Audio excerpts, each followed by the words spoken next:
Love, peace, and light. Christina Ariel here. I want to take a couple of minutes to talk about the Target DEI.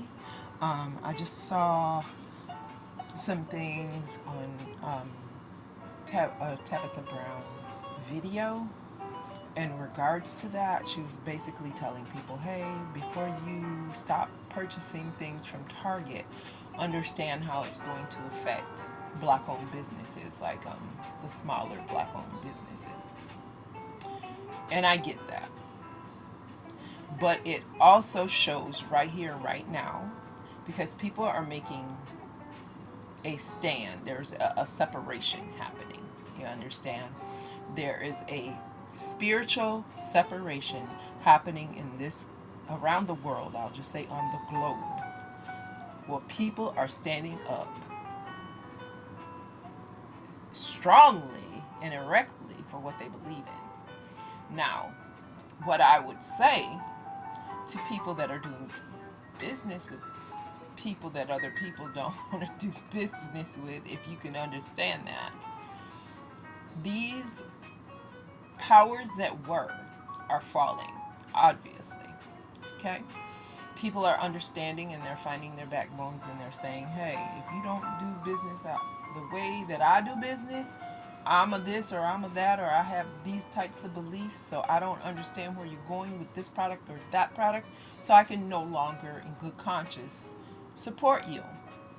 Now, understand, I used to be a big Tarjay fan. You understand? Because that's where I used to get a lot of my professional clothing from, right? Because I just found it to be of a higher quality and I just find the stylings to be less thoughtish. You understand what I'm saying? So, I'm also faced with a dilemma. You understand? Because there are things that I believe with my whole heart, not a half a heart, not a partial heart, my whole heart, that I have to stand up for within myself, because I have to ask the question, how much can I trust you if you're doing thus and so?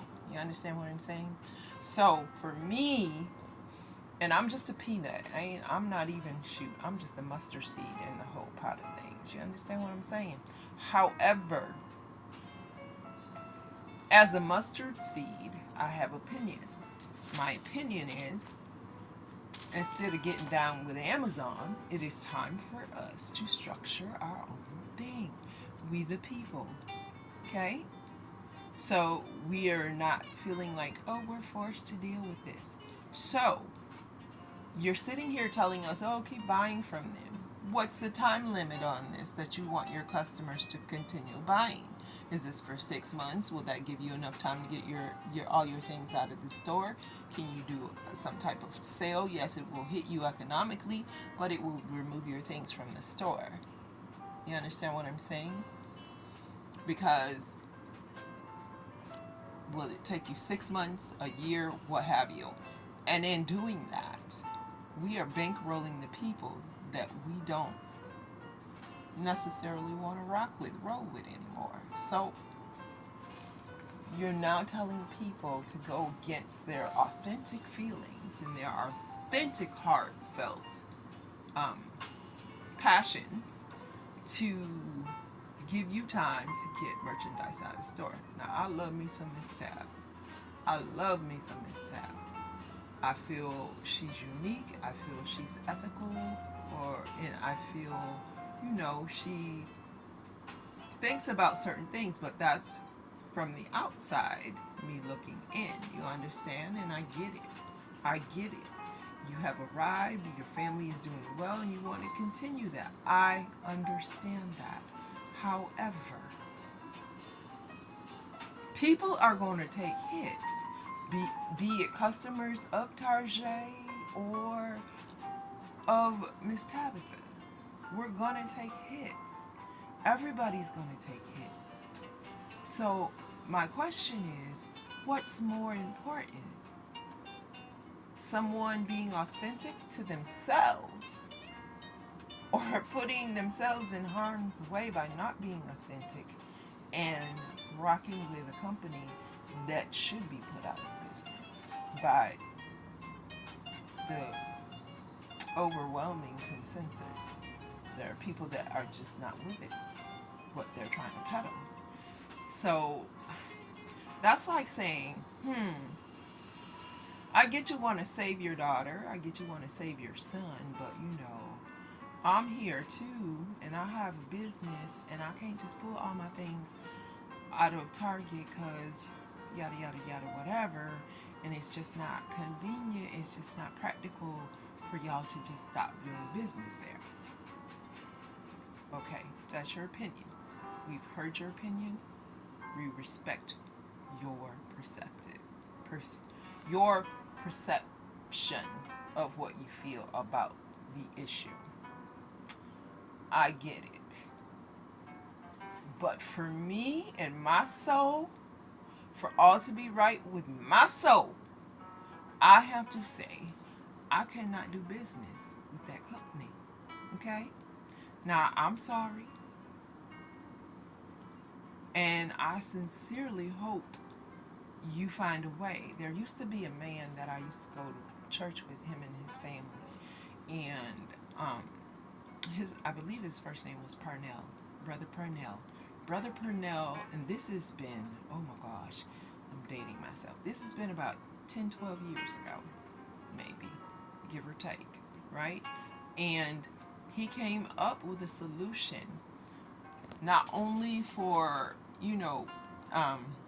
melanated Americans, fixing melanated Americans' job issues, and because they had seen down the pike and they had already seen what's coming about now. And his solution was, if Brother Purnell, if you see this, please put something together or put something out there if that's what you're still doing. He put together this business plan to not only employ the melanated peoples, but create a type of venue where melanated people could do business via the internet. So you wouldn't need to do business in your local establishment. You could do business internationally, okay? Because honestly speaking, that's what needs to happen. And basically what he did was he came up with a venue that was something like Amazon, only it would be ran by melanated people within a certain group of people. So something like how the Muslims come together and they facilitate all their needs through their own through their own sound like you through their own what would you call it, through their own people or through their own establishment. You understand? So in doing this, it would alleviate several different issues. First, of course, you got to find out who knows how to work forklifts, who knows how to do this, who knows how to do that, who knows how to do inventory and how to keep that together. And baby, believe me when I say we can do it, because a lot of us have done these jobs for years and years and years. So you would take the person who's mature enough to handle management positions and give directions and help train people, right? You would have to organize it. And it could be done. It has to be done. The question is, are you sick and tired yet? Is everyone sick and tired yet? Because I don't think they are. Y'all think this is a joke. We've known this information for how long now? Ain't none of this shit new. Ain't nothing new under the sun. We've known for years that this was going to happen. So, what are we waiting for? Ain't nothing to it but to do it. To my papa, I love you. Thank you for giving me the spirit of a fighter. And you don't always do your fighting with your fists. Most times, especially right now, you got to do your fighting with your brain. There's always more than one way to skin a cat. That's what my granny always said. Y'all have a nice day now. Bye-bye. Namaste.